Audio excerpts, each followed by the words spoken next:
हाँ जी, देखिएगा क्वेश्चन के अंदर क्या लिखा हुआ है, ध्यान से सुनना मेरी बात को। ठीक है, शोर मत मचाना। देखो क्वेश्चन में क्या लिखा हुआ है, क्वेश्चन नंबर 35 है।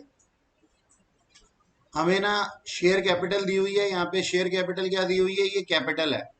ठीक है, और लास्ट ईयर के हमारे पास में दिए हुए बैलेंसेस। ठीक है, लास्ट ईयर के बैलेंसेस दिए हुए।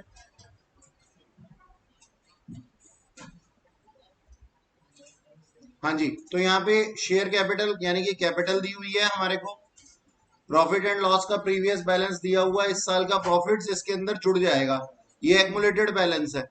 अनसिक्योर्ड लोन्स दिए हुए हैं, ट्रेड पेबल्स दिए हुए हैं, मशीनरी की ओपनिंग वैल्यू, फर्नीचर की ओपनिंग वैल्यू, स्टॉक की ओपनिंग वैल्यू, और ट्रेड रिसीवेबल यानी कि डेटर्स प्लस बीआर की ओपनिंग वैल्यू दी हुई है, बैंक बैलेंस दिया हुआ है ओपनिंग। और ये इंफॉर्मेशन दी हुई है, कहता है कि ना प्रेमिसेस में आग लग गई थी और बुक्स ऑफ अकाउंट डिस्ट्रॉय हो गए थे। अब हमें नंबर वन इंफॉर्मेशन क्या दी हुई है कि sales for the year was 18,60,000। Sales for the last year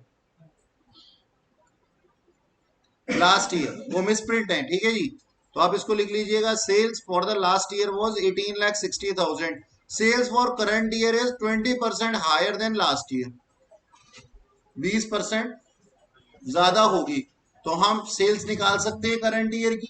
चलिए वो हम कर लेंगे, बस अभी तो केवल पॉइंट्स को पढ़ रहे हैं। फिर लिखा है 25% sales were made in cash and balance, 80% on credit. ठीक है सर, इसका भी हम बाइफर्केशन कर सकते हैं। ग्रॉस प्रॉफिट हमारे को दिया हुआ है सेल्स के ऊपर 30%, यानी कि अगर हम प्रॉफिट मार्जिन को माइनस कर देंगे तो ये हमारा क्या आ जाएगा, कॉस्ट ऑफ गुड्स सोल्ड आ जाएगा। ठीक है ना, अगर प्रॉफिट मार्जिन को माइनस कर देंगे, सेल्स में से प्रॉफिट मार्जिन माइनस कर देंगे तो वो कॉस्ट ऑफ गुड्स सोल्ड आ जाएगा, यानी कि ये वो वैल्यू आ जाएगी। अच्छा, कॉस्ट वैल्यू आ जाएगी उसकी। फोर्थ पॉइंट के अंदर लिखा हुआ है टर्म्स ऑफ क्रेडिट, डेटर्स के लिए 2 मंथ्स और क्रेडिटर के लिए 1 मंथ। ये लैग पीरियड का बात कर रहा है ये, यानी कि जो मैं पेमेंट करता हूं, पेमेंट टू क्रेडिटर और कलेक्शन फ्रॉम डेटर्स। तो पेमेंट टू क्रेडिटर 1 मंथ और कलेक्शन फ्रॉम डेटर 2 मंथ्स। ठीक है, अच्छा ठीक है सर। बैंक पासबुक ने हमारे को ये डिटेल दे रखी है, हमने मशीनरी परचेज की है, ये बैंक की स्टेटमेंट के हैं। ठीक है, रेंट पे किया है, एडवर्टीजमेंट पे किया है, ट्रैवलिंग एक्सपेंस पे किया है, रिपेयर और सेल करने से फर्नीचर को 9,500, इसके अलावा हमने कैश विड्रॉ किया है फॉर पेटी expense from bank. Interest paid on unsecured loan हमने पे किया है 8,750। ये सारी ट्रांजेक्शन्स हमने बैंक से की हैं। ठीक है, आगे चलते हैं। लिखा हुआ है कि मशीनरी जो हमने परचेज किया वो 1 अक्टूबर को परचेज की थी। ठीक है सर, 1 अक्टूबर को जो मशीनरी परचेज की थी, डेट देने के पीछे इसका कारण क्या है, वो हमें 6 महीने का डेप्रिसिएशन लगेगा ये बताना चाहता है इस न्यूली परचेज मशीनरी पे। तो जो प्लांट एंड मशीनरी ओपनिंग में दी हुई है 8,25,500, इस पे पूरे साल का लग जाएगा, और जो 1 अक्टूबर को खरीदी है उसके ऊपर 6 महीने का लग जाएगा।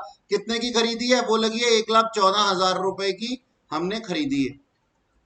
तो 1,14,000 रुपए पे 6 महीने का लगेगा। ओके जी, आगे क्या लिखा हुआ है, rent was paid for 11 months only, यानी कि ये रेंट जो था 1,32,000 रुपए ये 11 महीने का था। तो हमें तो प्रॉफिट एंड लॉस अकाउंट में लिखने के लिए 12 महीने का चाहिए ना। तो एक्चुअल रेंट कितना था, 1,44,000 रुपीज, और इसमें से 1,32,000 तो पे हो चुका है, और आउटस्टैंडिंग कितना है, 12,000 रुपए आउटस्टैंडिंग है। ये हमारी लाइबिलिटी साइड पे भी चला जाएगा। ठीक है, अब ज्यादा यहाँ पे गंदा गंदा नहीं करते, इसको हटा देते। अच्छा जी, आगे क्या लिखा हुआ है, लिखा हुआ है ट्रैवलिंग एक्सपेंडिचर के बारे में, कि ट्रैवलिंग एक्सपेंडिचर 7,500 के थे, for which cheques were issued but not presented in bank. अब यहाँ पे है ना, दो चीजें हम कर सकते हैं। हमने किसी को चेक दिए, सामने वाले ने उसे प्रेजेंट नहीं किया बैंक में, तो हमारा बैंक बैलेंस कम नहीं हुआ होगा, है ना। लेकिन अगर हमने उसको पेमेंट करनी है और अभी तक उसने अपनी पेमेंट नहीं निकलवाई है हमारे बैंक अकाउंट से, तो ये हमारी लाइबिलिटी भी हो सकता है।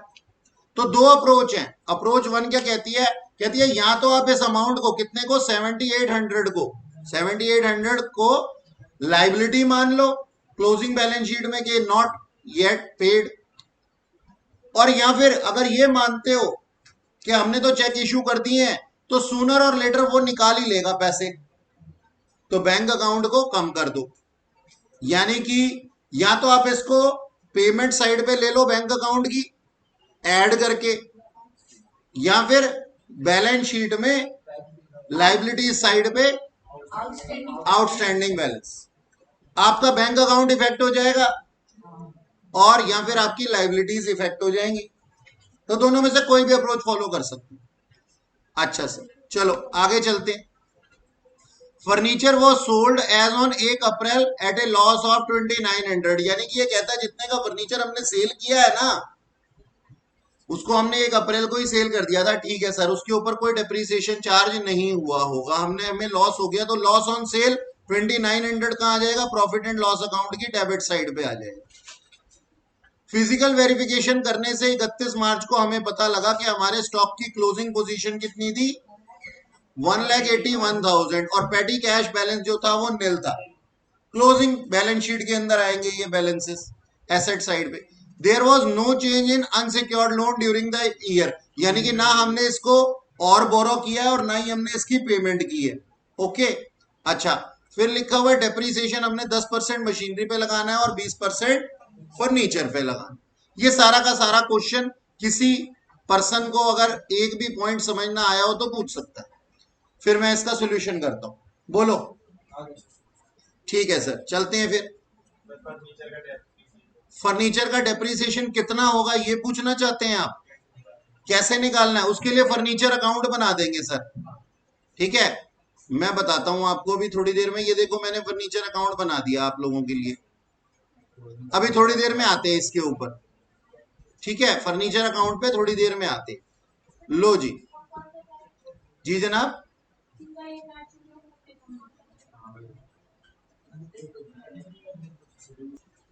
हाँ जी, तो देखो अब सबसे पहली इंफॉर्मेशन जो दी हुई थी उसके हिसाब से काम कर रहे हैं। Sales for the last year हमें दी हुई थी 18,60,000 रुपीज। ठीक है सर, करंट ईयर की सेल्स कितनी है, 20% इंक्रीज हुई है, मैंने इसके अंदर 20% ऐड कर दिया, 22,32,000 हो गया, हमारा सेल्स का अमाउंट आ गया। ये हमारी टोटल सेल्स है करंट ईयर के लिए। अब उसमें से 25% जो है वो कैश सेल्स थी जो कि बनती है 5,58,000, और क्रेडिट सेल्स थी 80% जो कि बनती है 16,74,000। जाहिर सी बात है कि ये कहां चला जाएगा, ये हमारे पास में कैश या बैंक अकाउंट, कैश अकाउंट के अंदर ले जाएंगे हम, क्योंकि बैंक की तो ट्रांजेक्शन दी हुई थी ना हमारे को डेबिट साइड पे।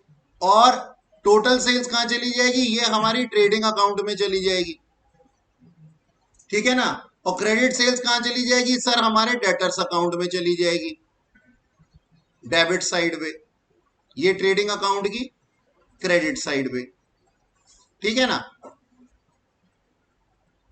ओके सर, आगे चलते हैं। अब जैसा कि मैंने आपको बताया था कि अगर सेल्स में से प्रॉफिट मार्जिन को कम कर दूं तो वो क्या आ जाएगा, मेरा कॉस्ट ऑफ गुड्स सोल्ड आ जाएगा। लेकिन मैंने यहां पे प्रॉफिट मार्जिन को पता कर लिया। जब भी तुम्हारे को प्रॉफिट मार्जिन दिए हुए होंगे ना बच्चों क्वेश्चन के अंदर, अपना ट्रेडिंग अकाउंट बना करके पहले काम खत्म कर लेना। और 99% क्वेश्चन के अंदर ऐसे केसेस में परचेजेस बैलेंसिंग फिगर होती है, ठीक है, क्योंकि जब तक ना लिखा हुआ हो हम मानते हैं सारे के सारे डायरेक्ट एक्सपेंसेस रिकॉर्ड हो चुके हैं।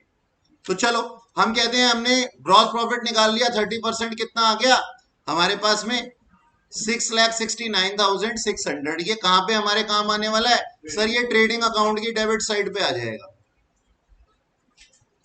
और sir P and L account की क्रेडिट साइड पे आ जाएगा। ग्रॉस प्रॉफिट हमें मिल गया। अच्छा जी, हमने ना ट्रेडिंग अकाउंट बना लिया। ट्रेडिंग अकाउंट बनाने के पीछे हमारा मोटिव क्या है, हमें ना बैलेंसिंग फिगर निकाल लेनी है, ज्यादातर वो परचेजेस होती हैं। तो मैंने यहां पे क्या लिख दिया, मैंने लिखा sir opening stock, closing stock declared था क्वेश्चन के अंदर, वो लिख दिया। ठीक है जी, सेल्स मैंने अभी अभी कैलकुलेट करी थी इस साल की, वो लिख दी, और ग्रॉस प्रॉफिट मैंने जो निकाला था वो लिख दिया। तो ये बैलेंसिंग फिगर 15,71,400 रुपए मेरे पास में क्या आ गया, मेरी परचेजेस आ गई। अब ये परचेजेस कहां काम आने वाली हैं सर? ये परचेजेस मेरे काम आने वाली है, इसकी credit purchases, credit purchases creditor में काम आने वाली है, क्रेडिट परचेजेस। अभी तो खैर मेरे पास में टोटल परचेजेस आई हैं। ठीक है, बैठ जाओ सर। अच्छा, अब सर मेरे को क्वेश्चन के अंदर क्लोजिंग डेटर निकालने हैं, तो कैसे निकालूं मैं क्लोजिंग डेटर? देखो, हमें ये मालूम है कि हमारा टाइम पीरियड जो है कलेक्शन करने का अपने डेटर से वो 1 मंथ है, 2 मंथ्स है। डेटर्स का 2 मंथ है और क्रेडिटर का 1 मंथ है। कहीं मैंने ऊपर गलत तो नहीं लिख दिया था, ऊपर सबसे ऊपर? हाँ, क्रेडिटर का 1 मंथ और डेटर का 2 मंथ। तो इसका मतलब मैंने इस साल जितनी भी सेल की है उनमें से 10 महीने की सेल का पैसा मेरे पास आ गया होगा। मानते हो? साल में महीने कितने? 12। मैं ये कहता हूं मैंने टोटल 12 महीने सेल की और 2 महीने का ही पेंडिंग रह गया, इसका मतलब 10 महीने का रिसीव कर लिया होगा। अच्छा, ठीक है जी, ओके। तो मेरी क्रेडिट सेल्स मैंने अभी आइडेंटिफाई की थी, कितनी थी टोटल? 16,74,000 रुपए। अभी अभी हमने आइडेंटिफाई किया था इसको। क्रेडिट सेल्स 80% था ना टोटल सेल्स का, वो 80% हमने 16,74,000 अभी आइडेंटिफाई किया था। तो अगर ये टोटल सेल्स है 12 महीने की, तो बताओ 2 महीने की कितनी रही होगी?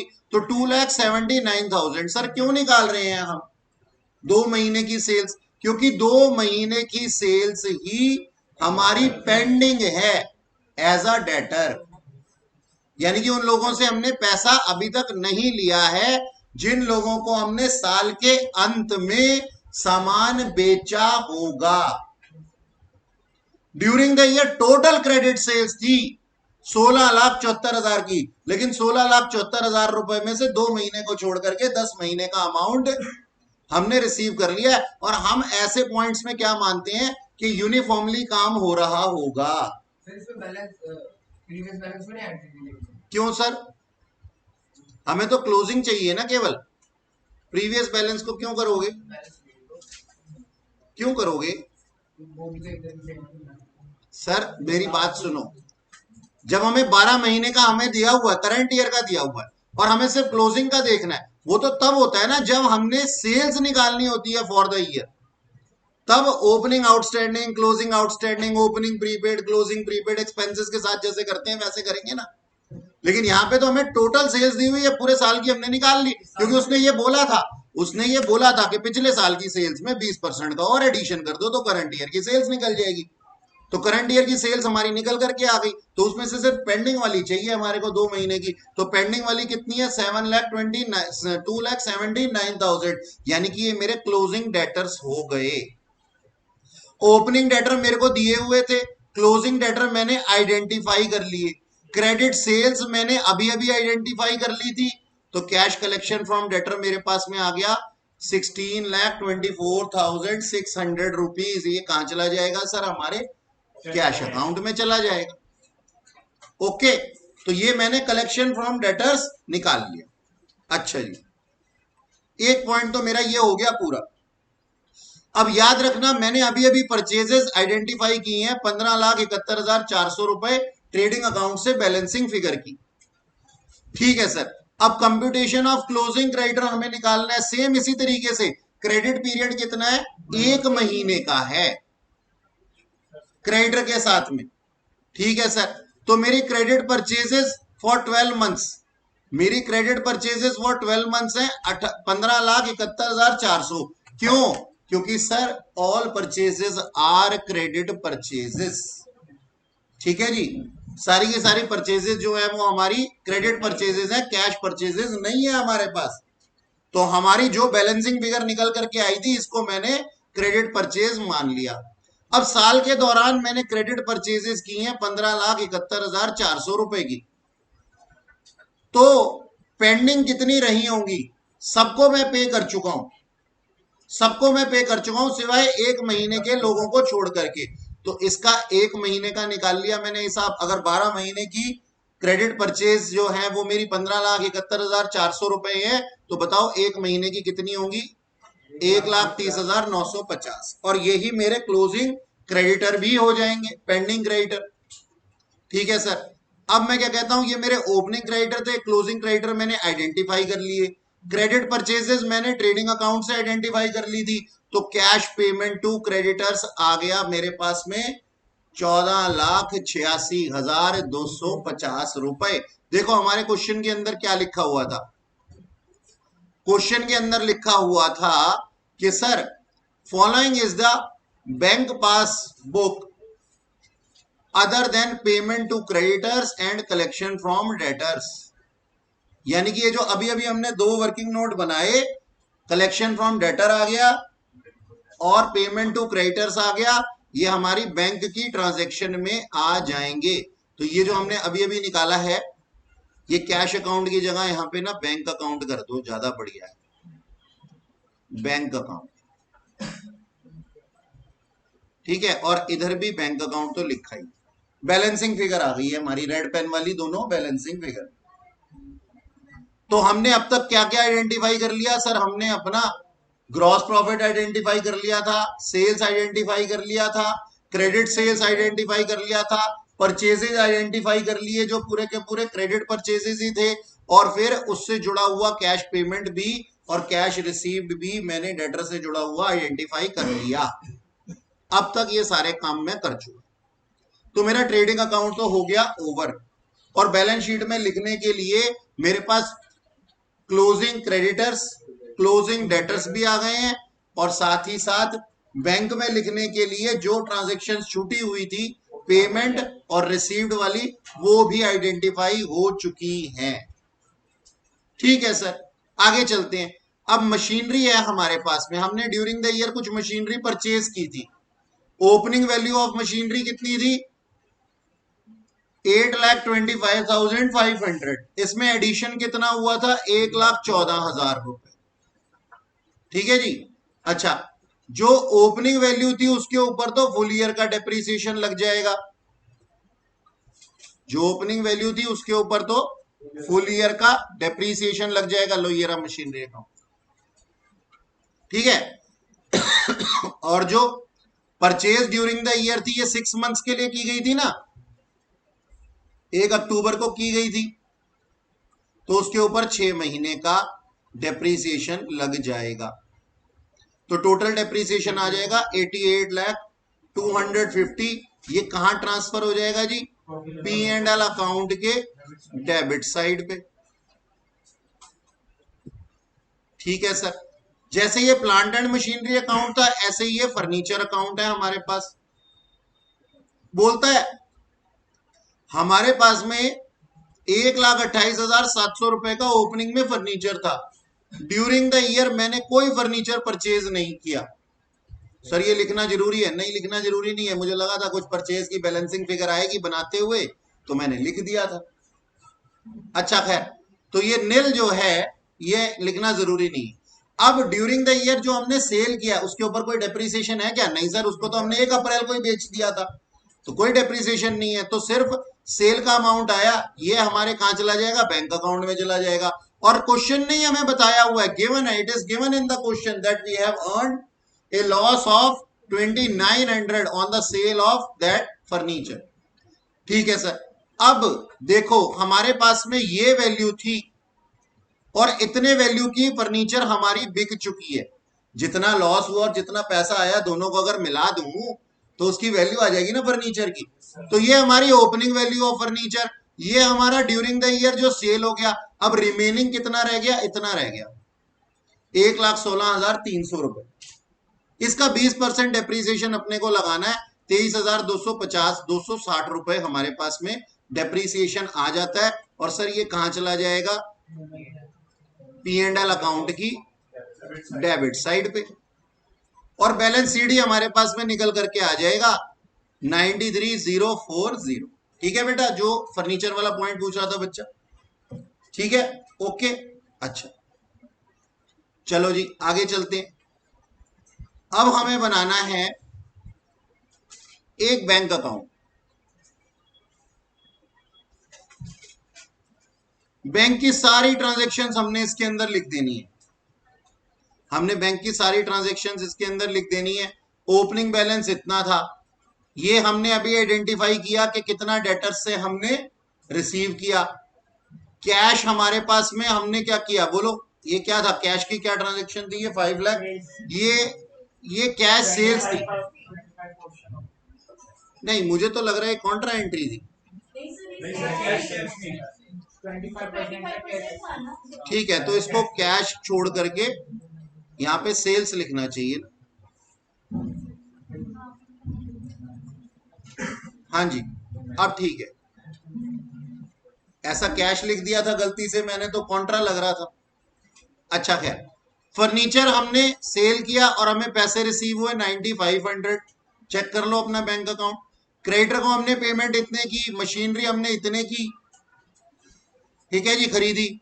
रेंट हमने पे किया, देखो ये पेड वाला है, गलती से भी 1,44,000 मत लिख देना, वो तो पी एंड एल अकाउंट की डेबिट साइड पे आएगा ना, 1,44,000 रुपए। अच्छा, एडवर्टीजमेंट के ऊपर हमने कोई खर्चा किया 80,000 रुपए का। रिपेयर हमने पे किए 36,500 रुपए के। ट्रेवल एक्सपेंस, अब देखो मैंने कहा था ना आपको, वो 7,800 का या तो आप आउटस्टैंडिंग लिख देना क्लोजिंग बैलेंस शीट में, या फिर उसको सूनर और लेटर पेड मान करके पेड लिख लेना। तो मैंने इसको पेड माना है 7,800 चेक्स इशूड। तो मैंने टोटली दोनों को इंक्लूड कर दिया, 86,200 आ गया यहाँ पे। ये 86,200 का खर्चा मैंने कर दिया है ड्यूरिंग द ईयर, ये मैं मान रहा हूं। दो अप्रोच हैं, या तो आप बैंक अकाउंट को कम कर दो, या फिर अगर बैंक अकाउंट को कम नहीं कर रहे तो उसके सामने लाइबिलिटी साइड पे लिख देना बैलेंस शीट में। हाँ, तो कोई बात नहीं, दोनों अप्रोच सही। अगर आपने यहाँ बैंक अकाउंट के अंदर 7,800 नहीं लिखा तो मेक श्योर कि आप आउटस्टैंडिंग लाइबिलिटीज को माने और बैलेंस शीट में लिखे, क्योंकि checks not yet been presented in bank as a liability is a obligation we have to pay it in future। ठीक है, ओके, आगे चलो, आगे चलते हैं। पेटी एक्सपेंसेस दिए हुए हैं, इंटरेस्ट दिया हुआ है जो हमने पे किया है, हमारे पास बैलेंसिंग फिगर आ गई 2,32,900 रुपए। ये मेरा क्लोजिंग कैश आ गया, कहां आ जाएगा जी, क्लोजिंग बैंक बैलेंस, ये बैलेंस शीट की एसेट साइड पे आ जाएगा लास्ट में। अब मैंने बना दिया प्रॉफिट एंड लॉस अकाउंट, 1,44,000 के रेंट है, क्योंकि वो तो 11 महीने के थे ना, हमें तो 12 महीने के लिखने हैं। और एडवर्टीजमेंट एक्सपेंडिचर 80,000 का 75% रेवेन्यू नेचर का है।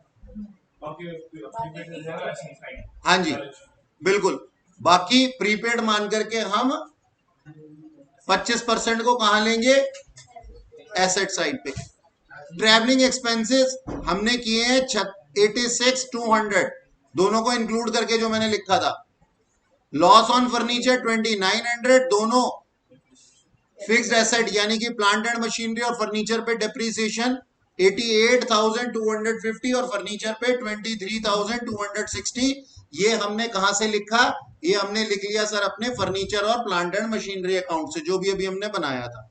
रिपेयर एक्सपेंडिचर है हमारे 36,500 जो कि पे हो चुके हैं। पेटी एक्सपेंसेस भी मैंने लिख दिए 28,300 रुपए के।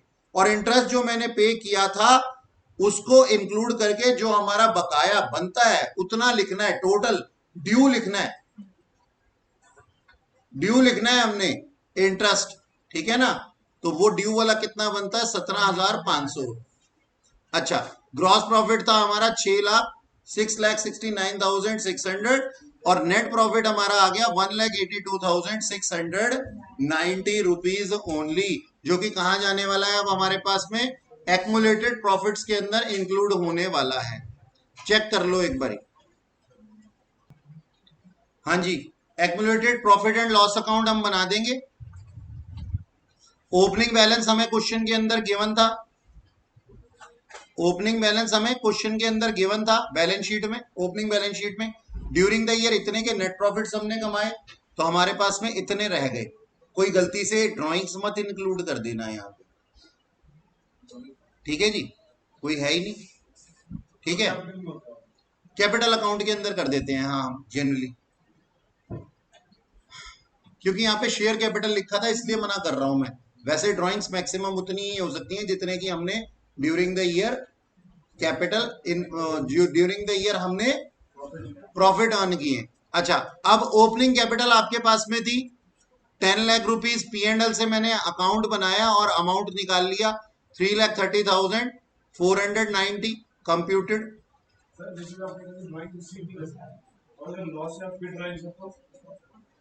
लॉस होने के बाद ड्राइंग्स है, हाँ तो वो एक्यूमुलेटेड लॉसेस का पार्ट बन जाएगा to some extent. Sole proprietary concern के अंदर कहते हैं हम ऐसा नहीं कर सकते। अनसिक्योर्ड लोन 1,75,000, क्योंकि क्वेश्चन में लिखा हुआ कोई भी पेमेंट नहीं की थी। और एक बात, हमारा अनसिक्योर्ड लोन था कितने का, 10% का था सर। तो 10% का इंटरेस्ट कितना बनता है, 1,75,000 रुपए के ऊपर 17,500 में से पे कितना हो चुका है, 8750। तो रिमेनिंग कितना आता है, 8750। ये हमारी आउटस्टैंडिंग लाइबिलिटी है। ये देखो ये लिखी हुई है, रेंट आउटस्टैंडिंग 12,000 रुपए हमने निकाला था, या शायद दिया हुआ था, हाँ दिया हुआ था और हमने निकाला भी था कि 11 महीने का रेंट है, हाँ निकाला था। 144 आया था टोटल और उसमें से कुछ पे कर दिया था लास्ट मंथ का, 132 पे कर दिया था, रिमेनिंग हमारा आउटस्टैंडिंग। और ये हमारे क्रेडिटर क्लोजिंग वाले, ऐसे ही ये डेटर क्लोजिंग वाले, ये इन्वेंट्री फर्नीचर और प्लांट एंड मशीनरी के लिए हमने वर्किंग नोट बनाया था। एडवर्टीजमेंट एक्सपेंडिचर प्रीपेड वही है 25%, ठीक है जी। और ये बैंक क्लोजिंग बैलेंस बैंक का जो कि हमारे वर्किंग नोट से आया, ठीक है जी। देखो जी सुनो, 38th क्वेश्चन है ये, 38th क्वेश्चन क्या कह रहा है,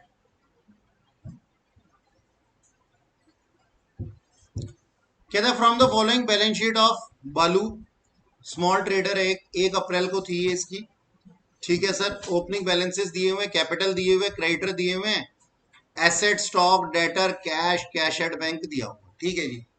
आगे लिखा हुआ है कि fire destroyed the accounting record as well as closing cash. Oh my god, नोटों में आग लग गई और उसने ये डिटेल्स दी। अब क्या डिटेल्स दी, आओ पढ़ लेते हैं सर।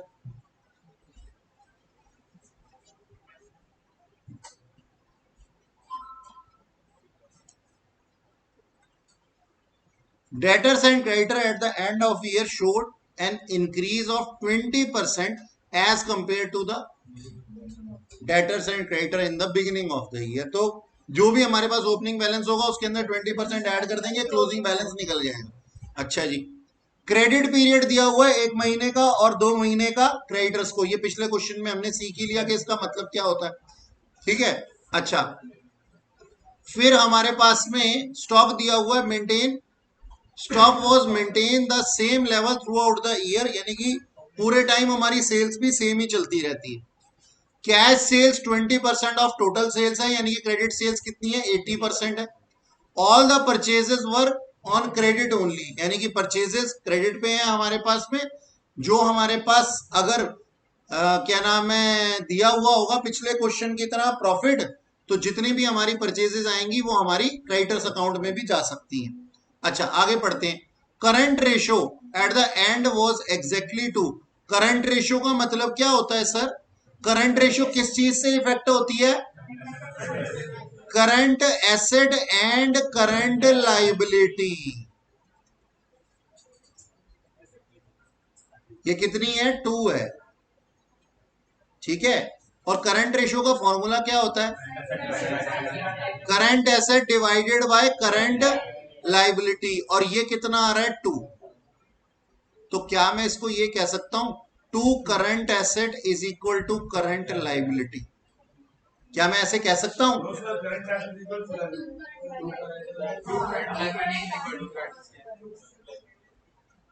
क्या बोलना चाहिए मुझे?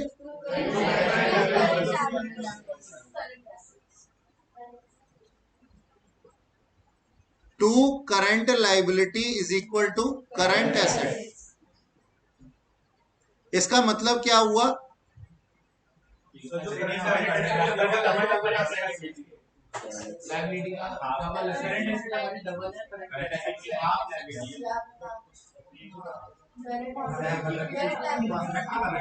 मुझे ये बताओ, करंट एसेट और करंट लाइबिलिटी, एक सेकेंड बोलना मत, ये दो और ये एक, या फिर ये एक और ये दो, ऑप्शन 1 या 2? ऑप्शन फर्स्ट, यानी कि करंट एसेट अगर दो है तो करंट लाइबिलिटी एक है जी। ठीक है सर, हटाते हैं इसको। मुझे लगा था शायद आप कुछ मिस इंटरप्रेट कर रहे हो। अच्छा, total expenses excluding depreciation 2.5 lakh रुपए। अब हमें ये तो दिया नहीं है कि कैश में या बैंक से, देख लेंगे जैसा भी होगा, कुछ नहीं होगा तो 50-50 कर लेंगे। आगे चलते हैं। डेप्रीसिएशन ड्यूरिंग द ईयर 10% है, निकाल लेंगे। Bank and cash transaction were as follows. Payment to creditor include 50,000, ये क्या आ गया बीच में?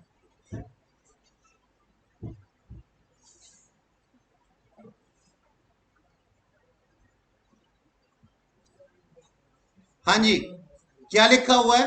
Payment to creditor include 50,000 by cash, बाकी बैंक से। ठीक है, तो ऐसा लिख देता हूं, रिमेनिंग फ्रॉम बैंक। और ये आएगा कहां से? Sir from creditors account. ठीक है ना? अच्छा ठीक है। Receipt from debtor include 5,90,000 by way of cheque, यानी कि रिमेनिंग कहां से? Remaining in cash.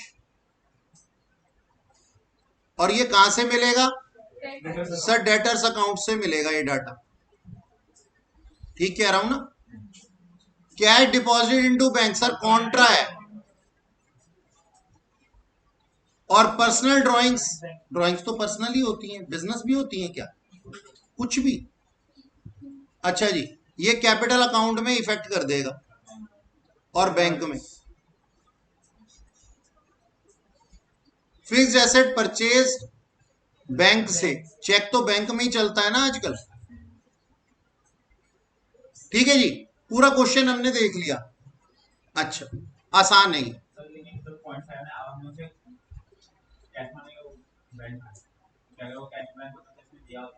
हाँ, कैश या बैंक होता उसमें दिया होता 50-50 कर लेंगे, 7 पॉइंट को 50-50 कर लेंगे और क्या करें? किसको?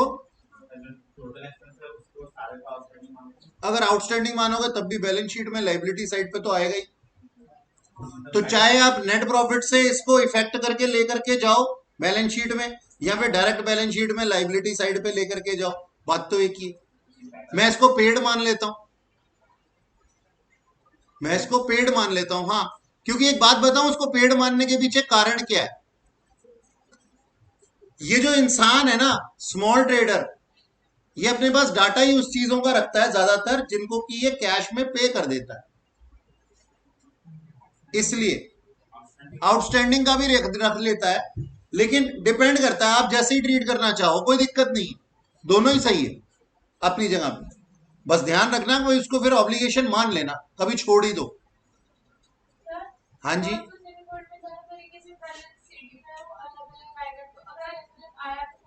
नहीं आएगा अलग अलग, एक बार ही बना रहा हूं आपके सामने, आपको दिखाता हूं। ठीक है, फर्स्ट और सेकंड पॉइंट दोनों के हिसाब से। नहीं आएगा तो, नहीं आया तो नहीं आएगा ना, मैं दिखाता हूं ना क्यों होगा ऐसा, क्यों कह रहा हूं ऐसा, वो दिखा रहा हूं। इधर देखो, डेप्रीसिएशन पेड होता है, पीएनएल में पेड होता है इसलिए आता है, डेप्रीसिएशन भी पे होने लगा आजकल। हाँ तो सर ड्यू बोलो, ड्यू, पेड मत बोलो, डेप्रीसिएशन पेड। इनको तो कमेटी में बिठाओ, आईसीएआई की नए अकाउंटिंग स्टैंडर्ड बनाएंगे ये। हमने देखा है डेप्रिसिएशन को पे होते हुए। हाँ जी, इधर देखना जरा, और देखना, केवल लिखना मत, ध्यान देना। डेटर्स का ओपनिंग बैलेंस हमें दिया हुआ था 50,000। ये देखो 50,000 दिए हुए, ठीक है सर। और क्रेडिट के बारे में बोला गया है कि वो कितना परसेंट है, 20% है ओपनिंग का। तो 50,000 का 20% एक्स्ट्रा कितना हो गया, 60,000 हो गया। 120%, 50,000 अगर अपने आप में 100% है तो बताओ 120% कितना होगा, 60,000। ठीक है सर, आ गया। अच्छा, अब ड्यूरिंग द ईयर हमने क्या किया है, कुछ क्रेडिट सेल्स की है, इसका पता कैसे लगाएं। देखो हम कहते हैं 60,000, ध्यान से देखो ऊपर,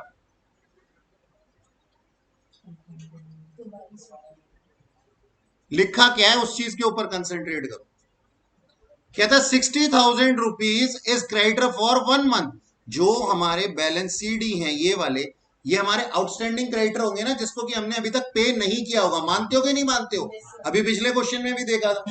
तो 60,000 is closing creditor which is for 1 month lag period, 1 महीने का। तो हम क्या कर देंगे, अगर 60,000 1 महीने का है तो 12 महीनों का कितना सेल्स हुआ होगा हमारा, क्रेडिटर्स को हमने कितना सेल किया होगा, 7,20,000 रुपीज, 7,20,000 रुपीज। ठीक है जी, और 7,20,000 हमारी क्रेडिट सेल्स आ गई क्योंकि ये डेटर्स अकाउंट में दी हुई। अच्छा जी, अब हमारे को ये डाटा दिया हुआ है, ये अभी अभी हमने निकाल लिया था पहले, ये अब हमने निकाल लिया अपनी सोच के हिसाब से। और ये डाटा हमें गिवन है कि कलेक्शन हमने चेक से कितना किया है, 5,90,000। तो कैश में कलेक्शन कितना किया होगा, 1,20,000। तो कहने का मतलब ये है, डेटर से कलेक्शन होगा, कैश और बैंक दोनों डेबिट होंगे, लेकिन कैश अकाउंट में कितना डेबिट होगा, 1,20,000, और बैंक अकाउंट में कितना डेबिट होगा, 5,90,000। यानी कि ये हमने चेक से लिया, चेक से, ये चेक्स हैं और ये कैश है, हमारे कस्टमर ने जो हमारे को पैसा दिया है, और ये दोनों ही क्रेडिट सेल्स के अगेंस्ट है। कोई शक? अच्छा,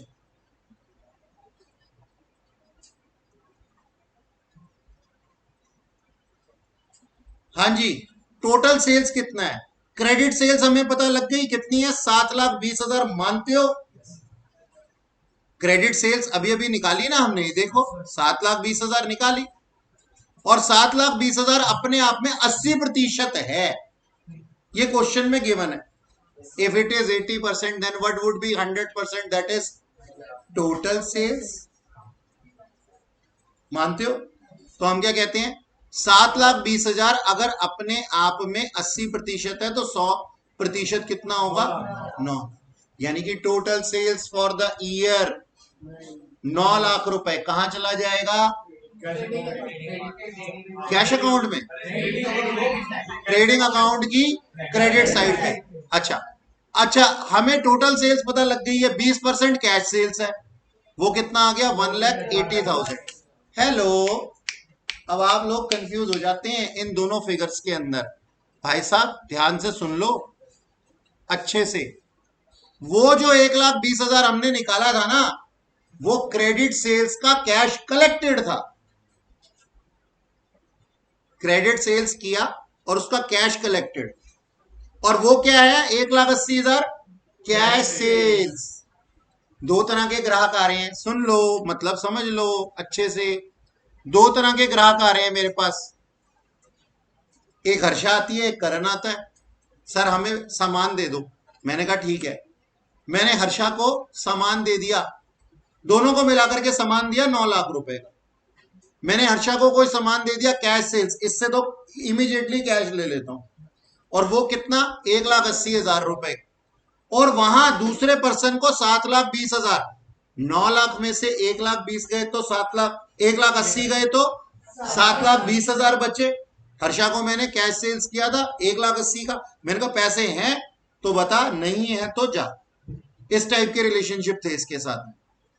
तो इसने इमीडिएटली गांधी जी के नोट मुझे दिए और घर चली गई सामान लेकर के, कैश सेल्स है, कैश अकाउंट की डेबिट साइड पे आ जाएगा। अब करण ने जो मुझे पैसे दिए, करण ने जो मुझसे सामान लिया 7,20,000 रुपए का, उसके लिए इसने मुझे 1,20,000 रुपए कैश में दे दिए। 2-3 दिन बाद आया, कहता है लो सर, एक तो ये कैश ले लो 1,20,000 और रिमेनिंग के मैं चेक्स दे देता हूं आपको। मैंने कहा ठीक है, जैसे मर्जी दे दो। तो दोनों ने ही मेरे को कैश दिया है, एक कैश सेल्स सेम डेट में और एक क्रेडिट सेल्स के बाद कैश कलेक्टेड, दोनों अलग अलग चीजें हैं। कई बच्चे कह देते हैं सर 1,80,000 के अंदर 1,20,000 भी तो इंक्लूड होगा ना, कैसे होगा, दोनों अलग अलग बातें हैं। सर आपको जरूरत ही क्या थी? तो निशिता जी इसीलिए मैंने आपको अभी कहा कि ऐसा नहीं होगा, क्योंकि आप यही समझ रही थी। हाँ, गलत मत समझना। अच्छा, अब एग्जाम्पल से तो समझ में आ गया होगा। अच्छा जी, आगे चलते। ये तो आ गया हमारा टोटल सेल्स और कैश सेल्स, हमें पता लग गया। यानी कि डाटा जो है ना वो हम इकट्ठा करते रहेंगे, अभी बाद में उसको P&L अकाउंट के अंदर, बैलेंस शीट के अंदर, जहां जहां पे रिक्वायर्ड होगा अपने आप पिरो देंगे। अब आते हैं जी क्रेडिटर्स अकाउंट के ऊपर। क्रेडिटर अकाउंट के साथ भी सेम ही सीन है। ये देखो क्या सीन है, कहते हैं पेमेंट टू क्रेडिटर। चलो पेमेंट टू क्रेडिटर को छोड़ो, कहता है कि ना ओपनिंग क्रेडिटर्स मेरे पास में 50,000 रुपीज थे। ये देखो, शक मत करना, क्वेश्चन में देख लो 50,000, ओपनिंग क्रेडिटर 50,000 है। ठीक है सर, ओपनिंग क्रेडिटर 50,000 थे और लिखा हुआ है कि क्लोजिंग क्रेडिटर फिर से 20% बढ़ गए, तो 120% हो गया, यानी कि 60,000 हो गया। डन। अच्छा, अब मैंने क्या बोला कि क्लोजिंग क्रेडिटर है 60,000 और क्रेडिट पीरियड कितना है, 2 महीने का, यानी कि 1 महीने का क्रेडिटर कितना हो गया, 30,000 रुपए। तो मैं कहता हूं कि अगर 60,000 रुपए क्लोजिंग क्रेडिटर यानी कि आउटस्टैंडिंग लाइबिलिटी 2 महीने की लाइबिलिटी है, तो बताओ 12 महीने की लाइबिलिटी कितनी रही होगी, यानी कि 12 महीने की क्रेडिट सेल्स कितनी रही होगी, 3,60,000 रुपए। यानी कि ड्यूरिंग द ईयर मैंने इतने की क्रेडिट परचेज, सॉरी सेल्स मेरे मुंह से निकल गया था, क्रेडिट परचेज हमने 3,60,000 की करी है। ये बात समझ में आई? पिछले क्वेश्चन से ये क्वेश्चन थोड़ा सा एडवांस्ड हो गया। ठीक है, तो हम क्या कह रहे हैं सर, हम सिंपल सी एक बात कह रहे हैं कि हमें क्रेडिट पीरियड मालूम है, हमने क्लोजिंग लाइबिलिटी निकाल ली क्वेश्चन के हिसाब से। ठीक है, तो हमारा 60,000 अगर हमारी क्लोजिंग लाइबिलिटी है 2 महीने के लिए, तो बताओ 12 महीनों के लिए टोटल सेल्स कितनी रही होगी, यानी कि अगर हमने पे ना किया होता परचेज, अगर हमने पे ना किया होता तो बताओ हमारी टोटल लाइबिलिटी कितनी होती। तो जवाब आ गया कितना, 3,60,000। लेकिन 3,60,000 के अगेंस्ट हमने कैश में पे कर दिया है 50,000, ऐसा क्वेश्चन में दिया हुआ है। तो बैलेंसिंग फिगर कितनी आ गई जी, 3 लाख। यानी कि क्रेडिट परचेज की, उधार पे जाके सामान खरीदा 3,60,000 रुपए का, और अंकल को क्या बोल दिया, अंकल मेरे पास 3 लाख रुपए नहीं है, इसके लिए चेक ले लो और 50,000 रुपए आपको कैश में दे दूंगा 1-2 दिन में, और 1-2 दिन में जाकर के। लेकिन पहले ये क्या बनी, क्रेडिट परचेज बनी, और क्रेडिट परचेज बनने के बाद 3 दिन बाद मैंने इसकी पेमेंट की होगी, 2 दिन बाद पेमेंट की होगी, कभी भी पेमेंट की होगी, कितने की, कैश में 50,000। तो रिमेनिंग मैंने किससे इफेक्ट किया होगा, बैंक से। क्वेश्चन में दिया हुआ था सर।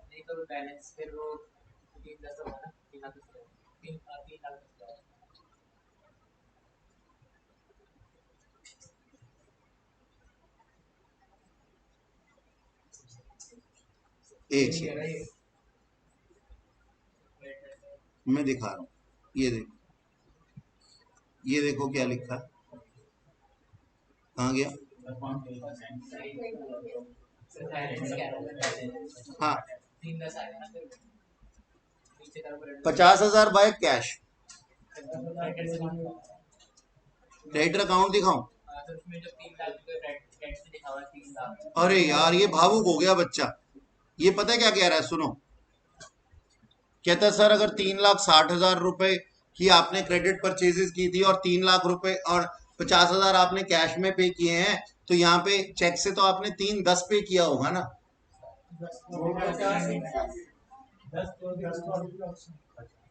ये पता है मैंने इस चीज को ना मिलाया ना, तो इससे तो ये कंफ्यूज हो गया थोड़ा सा। ये कहता है 3,60 के अगेंस्ट ये 3,60 तो बन नहीं रहा, 3,50 ही बन रहा है। बाबू तू इसको क्यों भूल गया? इसके दोनों का डिफरेंस 10,000 ही तो बनता है। ये तो बैलेंसिंग फिगर अकाउंट की है। हे भगवान, मतलब मैं कुछ ऐसा समझाऊंगा तो तू ऐसा समझ लेगा क्या? सूरज बाबू ऐसे मत करो प्लीज मेरे साथ। इनको भी तो कंसीडर करेंगे ना यार, अकाउंट का ये भी तो पार्ट है। और इन दोनों का डिफरेंस देख 10,000 ही तो है, उनके भी तो एडजस्टमेंट होंगे। तो ये हमने चेक्स कितने प्रेजेंट किए हैं, इनको इशू कितने किए हैं, प्रेजेंट नहीं इशू कितने किए हैं, 3 लाख। ओके, तो ये हमारा क्रेडिटर्स अकाउंट था। और नीचे क्वेश्चन में दिया हुआ था, कहता है अब परेशान होने की जरूरत नहीं है, all purchases are credit purchases. यानी कि इसको डायरेक्ट ट्रेडिंग अकाउंट के अंदर ले जा सकता हूं मैं 3,60,000 रुपए को, या नहीं ले जा सकता हूं। ठीक है, तो मेरे पास में मेरे पास कोई कैश परचेजेस है ही नहीं, कहने का मतलब ये all purchases are on credit basis. हाँ जी, अब क्वेश्चन के अंदर एक इंफॉर्मेशन दी हुई थी हमारे को। क्वेश्चन के अंदर एक इंफॉर्मेशन दी हुई थी जिसको कि आपने ही बताया था कि करंट एसेट जो है वो 2 है और करंट लाइबिलिटी जो है वो 1 है। ये आप लोगों ने अभी बताया था मेरे को। ठीक है सर, क्रेडिटर्स कितने दिए हुए हैं? क्लोजिंग क्रेडिटर 60,000 हमने आइडेंटिफाई किए हैं। कंप्यूटेड अब 60,000 रुपए ये अभी हमने कंप्यूट किए थे। ये देखो ये रहा।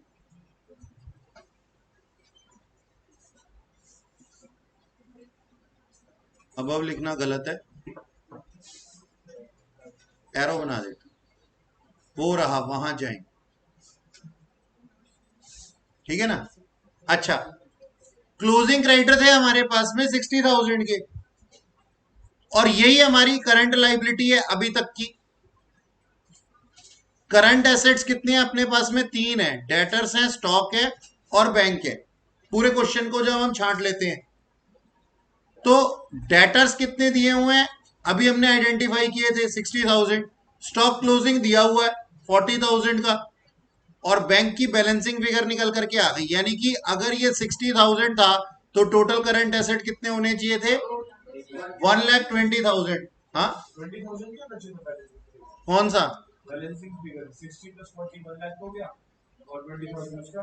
हाँ 20,000, ओहो गलत लिख दिया मैंने यहाँ, 20,000। क्या मैं कह रहा हूं, अगर ये 60,000 है तो टोटल रहे होंगे 120, और 120 में से ये तीनों ही करंट एसेट है हमारे पास, तो 1 लाख तो हो गया डेटर और स्टॉक, और बैंक का बैलेंस कितना हो गया? तो ये बैलेंस शीट ही निकल करके आ गया। ये एक बैलेंस शीट के एक्सट्रैक्ट की तरह से मैंने बनाया हुआ उस फॉर्म में। ठीक है, अच्छा क्लोजिंग, हाँ क्लोजिंग बैंक है ये हमारा क्लोजिंग बैंक बैलेंस है, balance CD of bank account.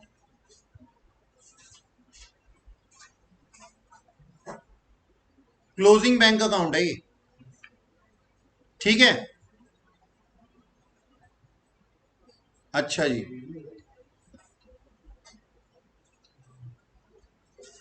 Bank और कैश ओपनिंग हमारे को गिवन था 5,000 और 10,000। डेटर से हमने कितना कलेक्ट किया था? 1,20,000 कैश में, और चेक से 5,90,000। ये डेटर्स अकाउंट से अभी हमने निकाला था। कैश सेल्स हमने निकाली थी 1,80,000 रुपए की, बताया था एग्जाम्पल के थ्रू हर्षा और करण का। ठीक है, एक कॉन्ट्रा एंट्री थी जिसमें कि हमने बैंक में पैसा डिपॉजिट कराया था 1,20,000 रुपया तो कैश में से हमने विड्रॉ करवाया होगा, तो कॉन्ट्रा एंट्री हमने कर दी। क्रेडिटर को हमने जो पेमेंट की थी क्रेडिटर अकाउंट में अभी हमने चेक किया था 50,000 आया था, कैश से हमने पे किया था, और 3 लाख रुपीस हमने चेक से पे किया था, और हमारे कैश परचेजेस कोई थी नहीं, है ना। तो यहां पे फिर ये वाला अमाउंट जैसे हमने डेटर्स के लिए लिखा है, क्रेडिटर्स के लिए कुछ है ही नहीं। मतलब ये जो है ना हमारी कैश सेल्स है ना, ऐसे हमारी क्रेडिट पर कैश परचेजेस कुछ है ही नहीं, क्योंकि क्वेश्चन ने कह रखा है टोटल परचेजेस क्रेडिट बेस पे ही है। अच्छा, ड्राइंग्स हमने की बैंक से 50,000 माइनस हो गया, क्रेडिट साइड पे लिख दिया। एक्सपेंसेस दिए हुए हैं क्वेश्चन में 2.5 लाख रुपए, मैंने 50-50 बांट दिए हैं क्योंकि इंफॉर्मेशन गिवन नहीं थी। नीचे आप लिख देंगे we are assuming that 50% from paid from cash and 50 from bank, या फिर जैसा आप करना चाहें वैसा कर लें, कोई दिक्कत नहीं। तो 1.25 मैंने डाल दिया। डेप्रिसिएशन कैश का एक्सपेंस नहीं होता, इसलिए हमने यहां पे नहीं लिखा। ठीक है राजा बाबू, डेप्रिसिएशन कैश में नहीं इफेक्ट होता। शर्मा आ गया बेचारा, हल्का सा गुस्सा भी है कि अब क्या गाते रहोगे सर, आप बहुत गंदे हो। अच्छा सुनो, ऐसे मजाक नहीं उड़ाते किसी का। फिक्स्ड एसेट हमने परचेज किए थे बैंक से 2,25,000 रुपए के, ठीक है जी, और बैलेंस सीडी अभी ताजा ताजा हमने निकाला है 20,000 रुपए। सब कुछ एडजस्ट कर देते हैं बैंक का, तो कोई बैलेंसिंग फिगर नहीं आती।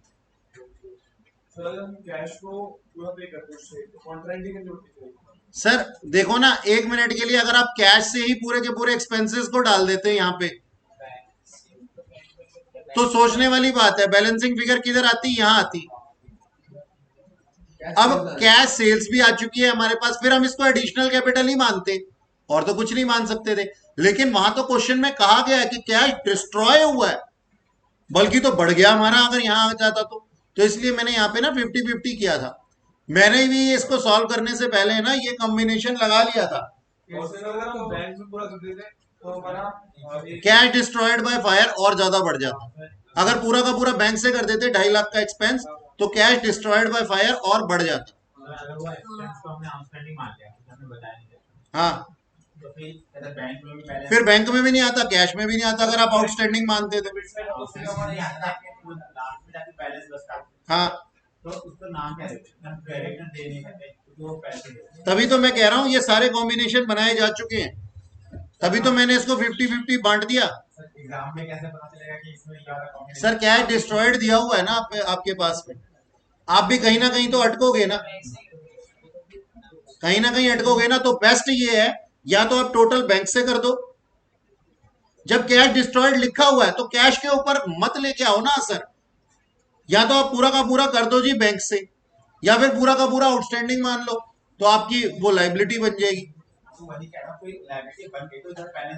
हाँ हाँ, तो इट्स बेटर कि आप इसको बैंक से ही मान लो, इसको आप बैंक से ही एक्सपेंसेस मान लो, क्योंकि अभी अभी जैसे मैंने आपको बताया ना कि जब भी एक्सपेंसेस की बात होती है तो बहुत कम क्वेश्चंस होते हैं और बहुत कम ऐसी चीजें होती हैं जो ये छोटे जितने भी हमारे सेलर होते हैं, जितने भी बिजनेसमैन होते हैं, ये पेड बेसिस पे ही एक्सपेंसेस को एक्सपेंस मानते हैं। मान रहे हो मेरी बात, समझ रहे हो? आउटस्टैंडिंग बैलेंस ये ना रिसीव करने वाला, एक्रूड वाला तो रिकॉर्ड कर लेते हैं, पे करने वाला जनरली रिकॉर्ड नहीं करते। फिर जब इनको 2 गालियां पड़ती है ना अपने क्रेडिटर से, तब इनको याद आता है हाँ हाँ मैंने तेरे पैसे देने हैं।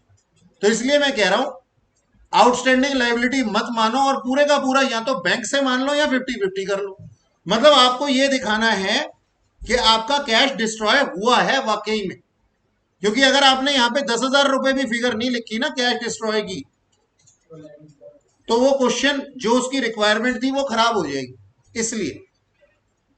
अच्छा इधर देखो जी, ये कैश और बैंक बैलेंस अभी बनवा देता हूं, कोई बात नहीं, थोड़ी देर में बना लेना, रिकॉर्ड करने का टाइम दे दूंगा। अच्छा, हमारी ओपनिंग कैपिटल थी 2 लाख रुपए, अभी इस अकाउंट को होल्ड पे ही रखेंगे, ये तो मेरे पास जगह नहीं थी तो मैंने इधर बना दिया। क्योंकि हमारे को नेट प्रॉफिट की जरूरत है और नेट प्रॉफिट अभी तक आया नहीं है क्योंकि हमने ट्रेडिंग एंड P&L नहीं बनाया। तो जो इन्फॉर्मेशन दी हुई थी उसके ऊपर वर्किंग नोट्स हमने बना लिए। ट्रेडिंग अकाउंट बना लेते हैं अब। ट्रेडिंग अकाउंट में ओपनिंग स्टॉक 40,000, क्लोजिंग स्टॉक 40,000, 3,60,000 रुपए की अभी हमने टोटल परचेजेस निकाली थी और सेल्स हमने की थी 9 लाख रुपए की। हमने इसको वर्किंग नोट में दिखाया था और क्लोजिंग स्टॉक हमारा 40,000 है। तो हमारा बैलेंसिंग फिगर ग्रॉस प्रॉफिट आ गया 5,40,000। इसको मैंने इधर ट्रांसफर किया और एक्सपेंसेस दिए हुए हैं ये मेरे पेड बेसिस वाले हैं क्योंकि मैं इसको कैश और बैंक में ले चुका हूं, आउटस्टैंडिंग वाले नहीं। तो 2,50,000 depreciation on fixed asset 1,45,000 plus 2,25,000 रुपए पे फिक्स्ड एसेट हमने परचेज किए थे और कुछ ओपनिंग में भी थे। ये देखिए 1,45,000 ओपनिंग में थे और 2,25,000 सेवंथ पॉइंट के अंदर लिखा हुआ है कि हमने परचेज किए हैं, 2.5 लाख रुपए के और परचेज किए।